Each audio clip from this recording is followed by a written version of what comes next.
मुख्यमंत्री जनसेवा वही खबर भोपाल से है। आपको बता दें कि मुख्यमंत्री जनसेवा अभियान 2.0 और भोपाल गौरव दिवस की तैयारियां जोरों पर है और जिसको लेकर समीक्षा बैठक का आयोजन किया गया है। वहीं समीक्षा बैठक के बाद प्रभारी मंत्री भूपेंद्र सिंह का बयान सामने आया है। उन्होंने कहा है कि मुख्यमंत्री जनसेवा अभियान का पूरा प्लान तैयार किया गया है और गौरव दिवस पर सभी वार्डों और पंचायतों में लोगों की समस्याओं का निराकरण किया जाएगा। और वहीं उन्होंने यह भी कहा कि 1 जून को भोपाल का गौरव दिवस मनाया जाएगा।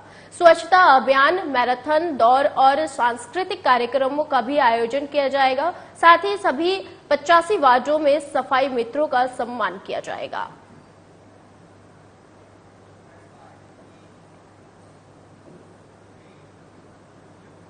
मध्य प्रदेश में इसी साल चुनाव होना है और ऐसे में बीजेपी हो या कांग्रेस, दोनों ही पार्टियां महिलाओं और वहीं साधने की कोशिश करते हुए नजर आ रही है। जहां एक तरफ बीजेपी लाडली बहना योजना के जरिए चुनावी माहौल अपनी तरफ मोड़ने की कोशिश कर रही है, तो वहीं लाडली बहना योजना को चुनौती देते हुए कांग्रेस ने भी नारी सम्मान योजना का वादा कर दिया है और इसी को लेकर अब बीजेपी और कांग्रेस आमने सामने है। और इसी दौरान बीजेपी की वरिष्ठ महिला नेत्रियों ने भी प्रेस कॉन्फ्रेंस कर कांग्रेस को आड़े हाथों लिया है। वहीं पूर्व मंत्री अर्चना चिटनेस ने भी कहा है कि कांग्रेस ने पहले ही तरह के एक नए फरेब का वादा किया है और यह नारी सम्मान नहीं बल्कि कांग्रेस कल्याण की कवायद है। और इस दौरान अर्चना चिटनेस के अलावा रंजना बघेल और इमरती देवी ने भी कांग्रेस को जमकर आड़े हाथों लिया है।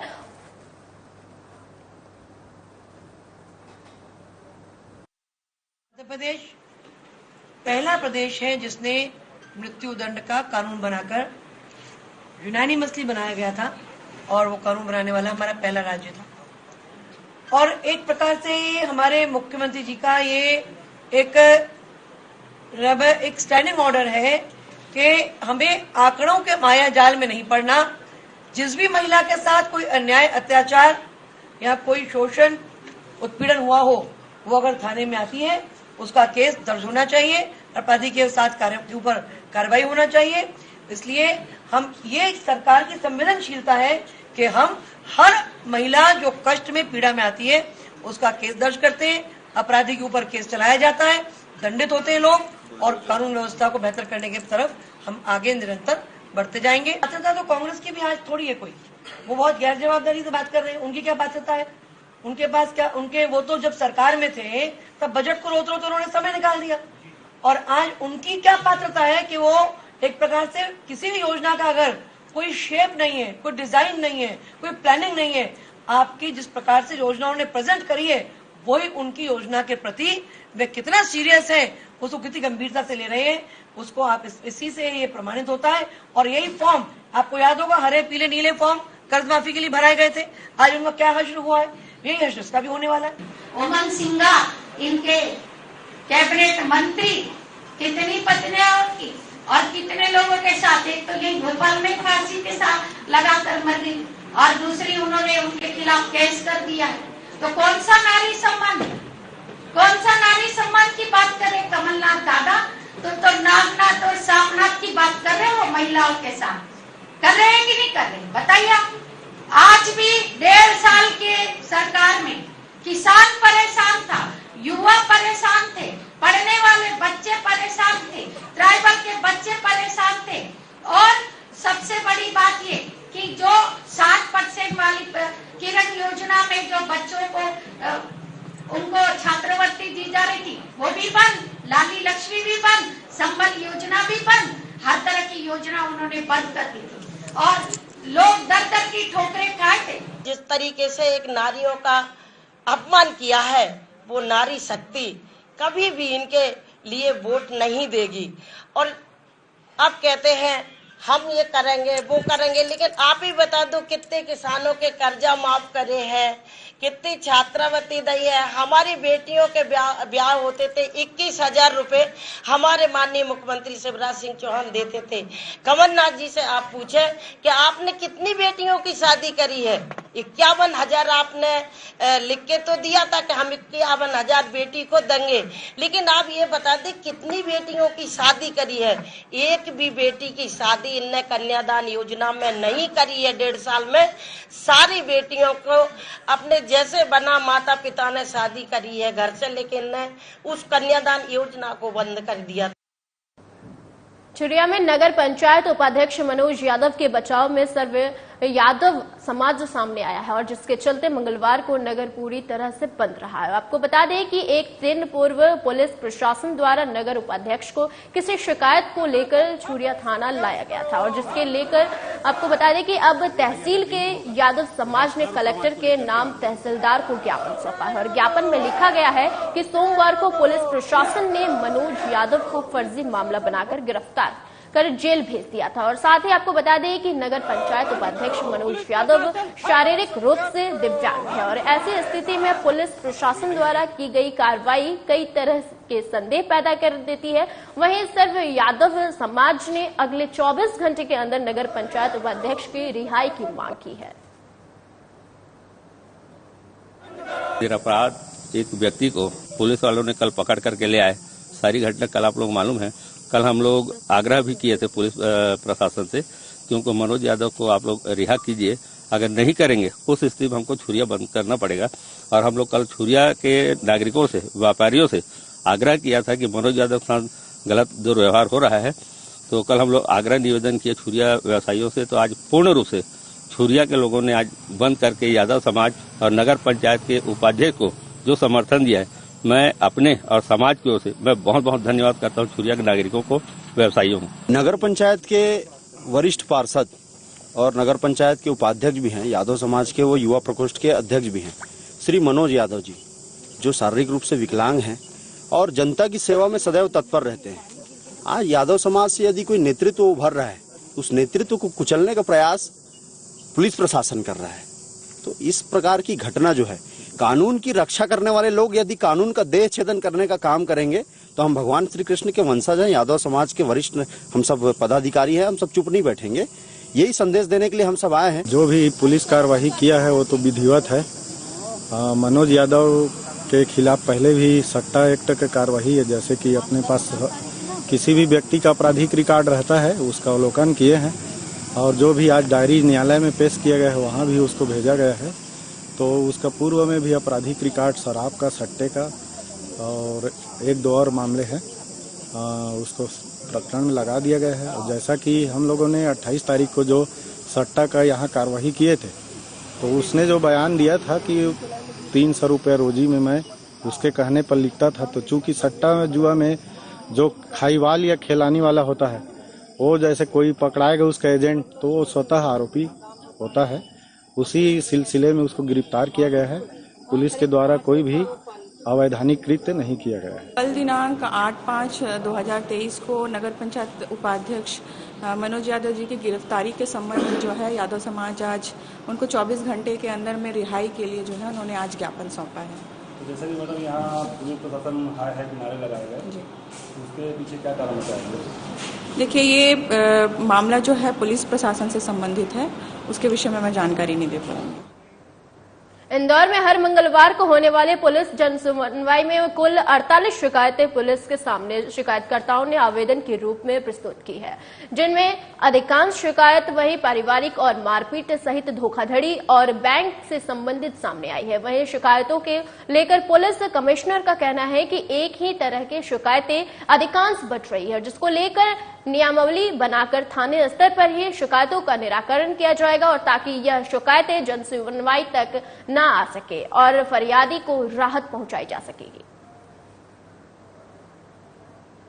आज आयोजित जन शिकायत शिविर में जन सुनवाई में 48 शिकायतें प्राप्त हुई थी और वो उन्हें सभी डिविजन्स के जोन्स के वरिष्ठ अधिकारियों ने और मैंने और एडिशनल सीपी ने सुन करके निराकरण के निर्देश दिए हैं। और इसमें अलग अलग प्रकार की शिकायतें आई थी। कई पारिवारिक शिकायतें थी, कई बैंक से संबंधित शिकायत मेरे समक्ष आई थी। इसके अतिरिक्त अन्य जोन्स में भी मारपीट और पारिवारिक विवादों को लेकर के शिकायतें आई हैं। वहीं अगली खबर बिलासपुर से है, जहां मस्तूरी एनसीईआरटी में पढ़ रही लगभग 20 छात्राओं ने वहीं स्वामी आत्मानंद स्कूल में दाखिल न होने से परेशान होकर कलेक्टर को ज्ञापन सौंपा है। बता दें कि स्वामी आत्मानंद स्कूल में सीट भर जाने के कारण अभी एडमिशन नहीं हो रहे हैं और जिससे नव प्रशिक्षित स्टूडेंट्स को समस्या का सामना करना पड़ रहा है। वहीं स्टूडेंट्स की तरफ से शासन से सीट बढ़ाने और एडमिशन की प्रक्रिया को लगातार जारी रखने की मांग की जा रही है।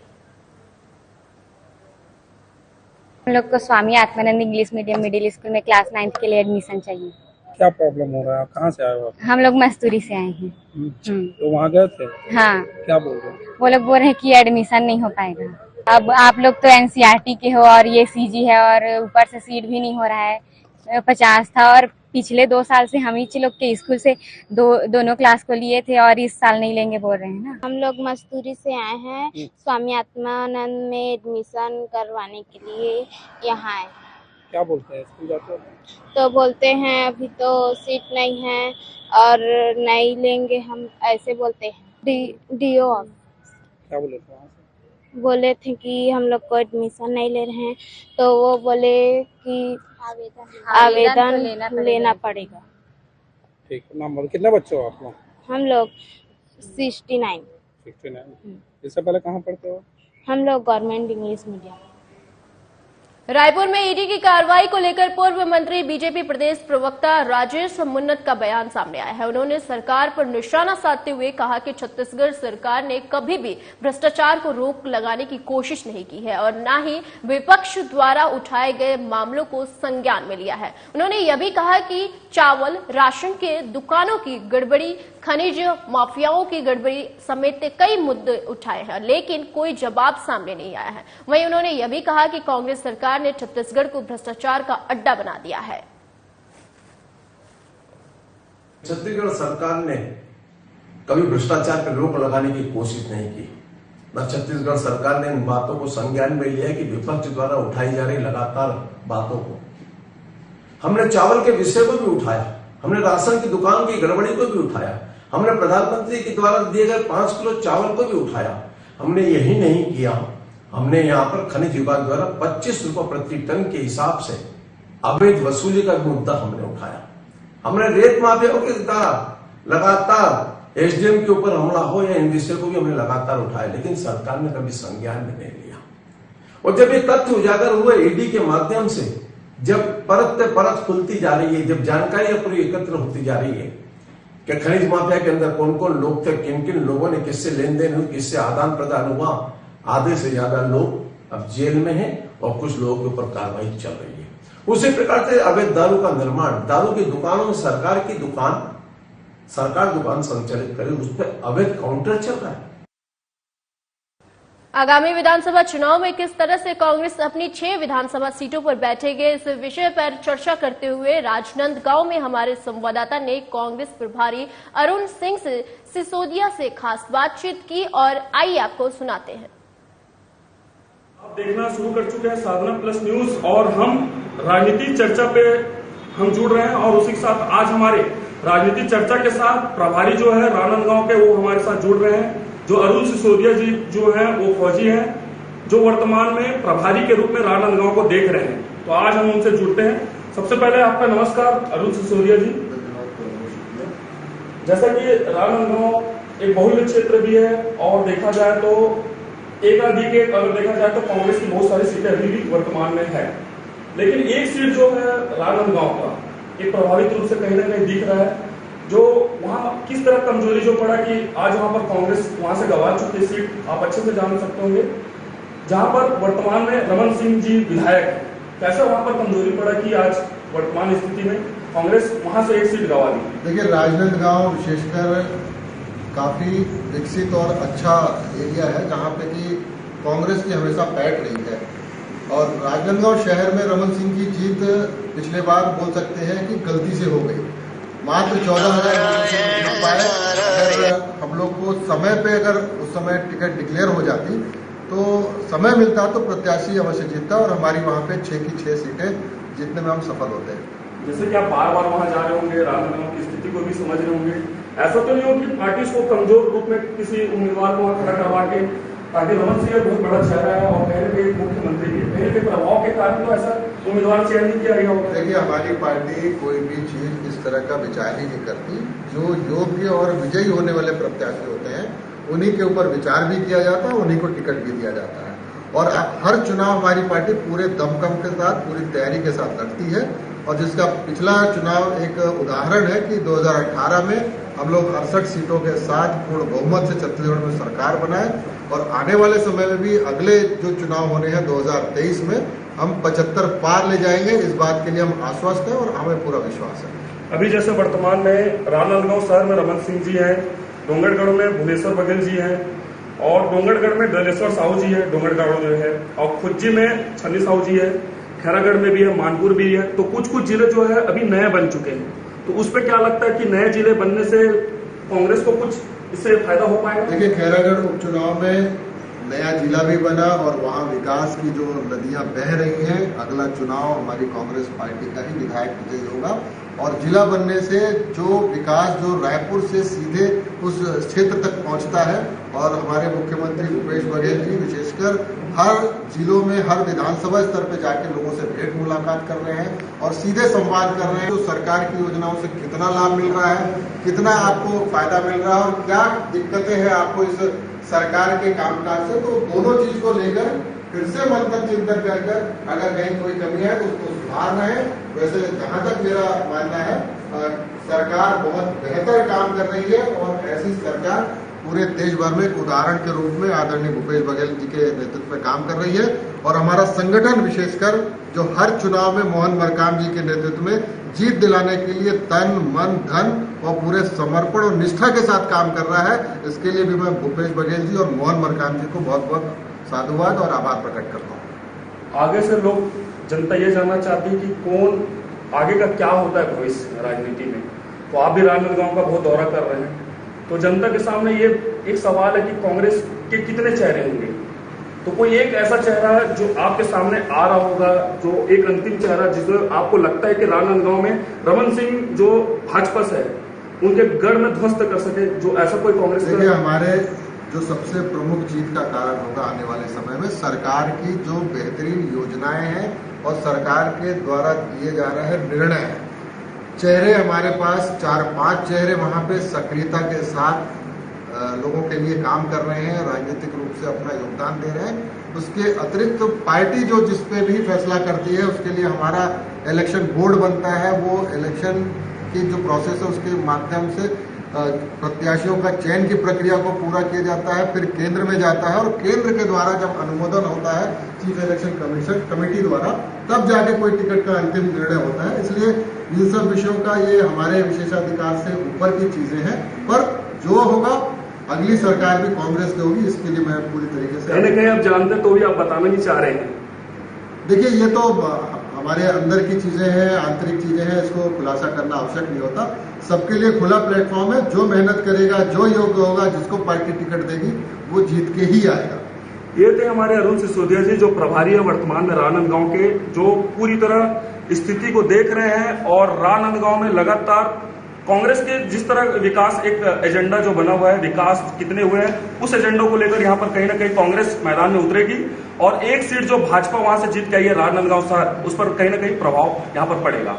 साधना प्लस न्यूज के साथ मैं हूं हनु नायक की रिपोर्ट।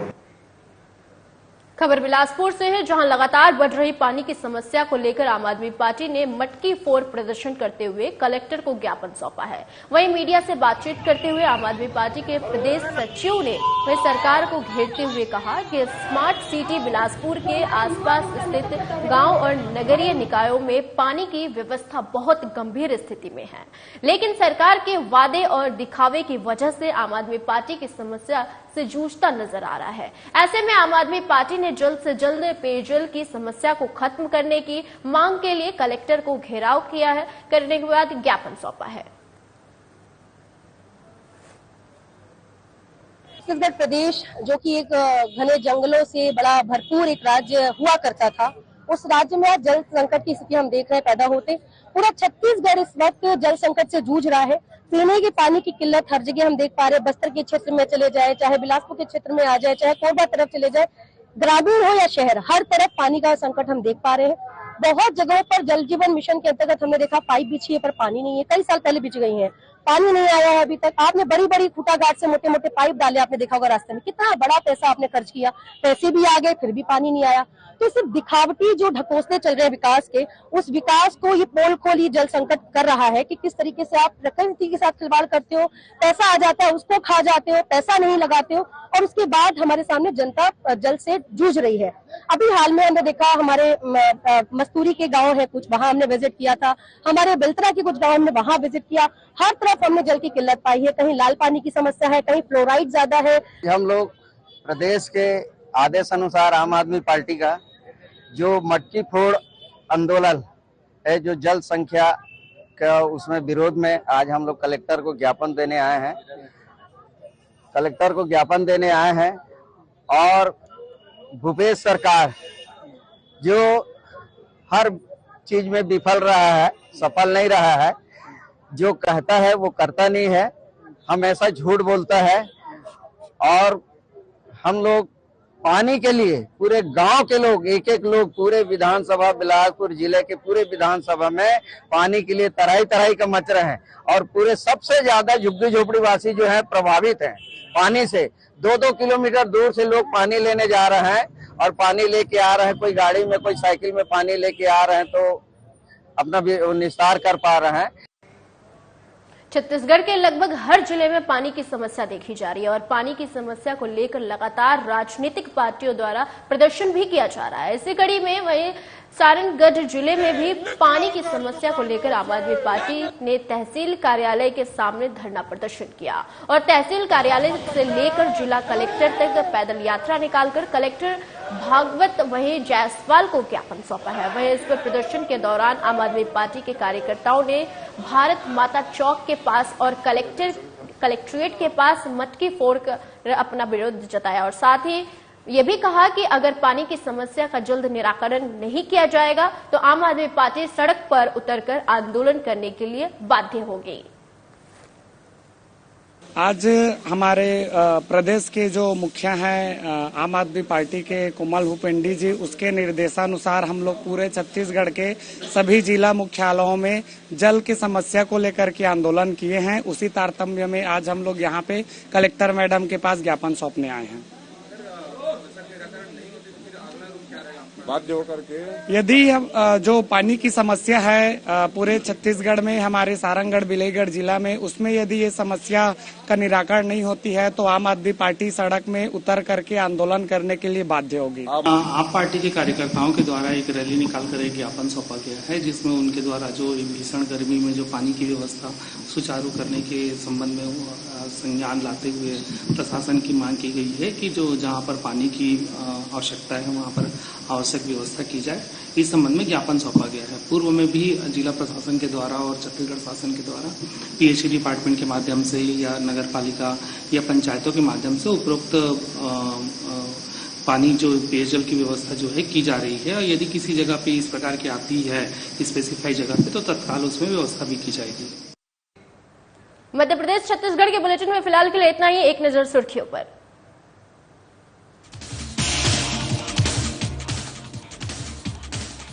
मुख्यमंत्री जनसेवा अभियान 2.0 और भोपाल गौरव दिवस की तैयारियां तेज। तैयारियों को लेकर की गई समीक्षा बैठक, कार्यक्रम को लेकर किया गया पूरा प्लान।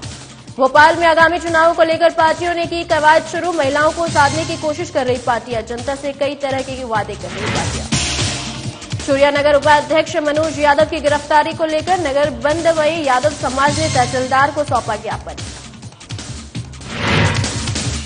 इंदौर में वहीं कल पुलिस जनसुनवाई का किया गया आयोजन। वहीं शिकायतकर्ता ने आवेदन के रूप में दी 48 शिकायतें और पारिवारिक और संबंधित शिकायतें आई सामने। और बिलासपुर में आगामी आत्मानंद स्कूल में एडमिशन के लिए भटक रहे छात्र, वहीं नव प्रवेशित छात्राओं ने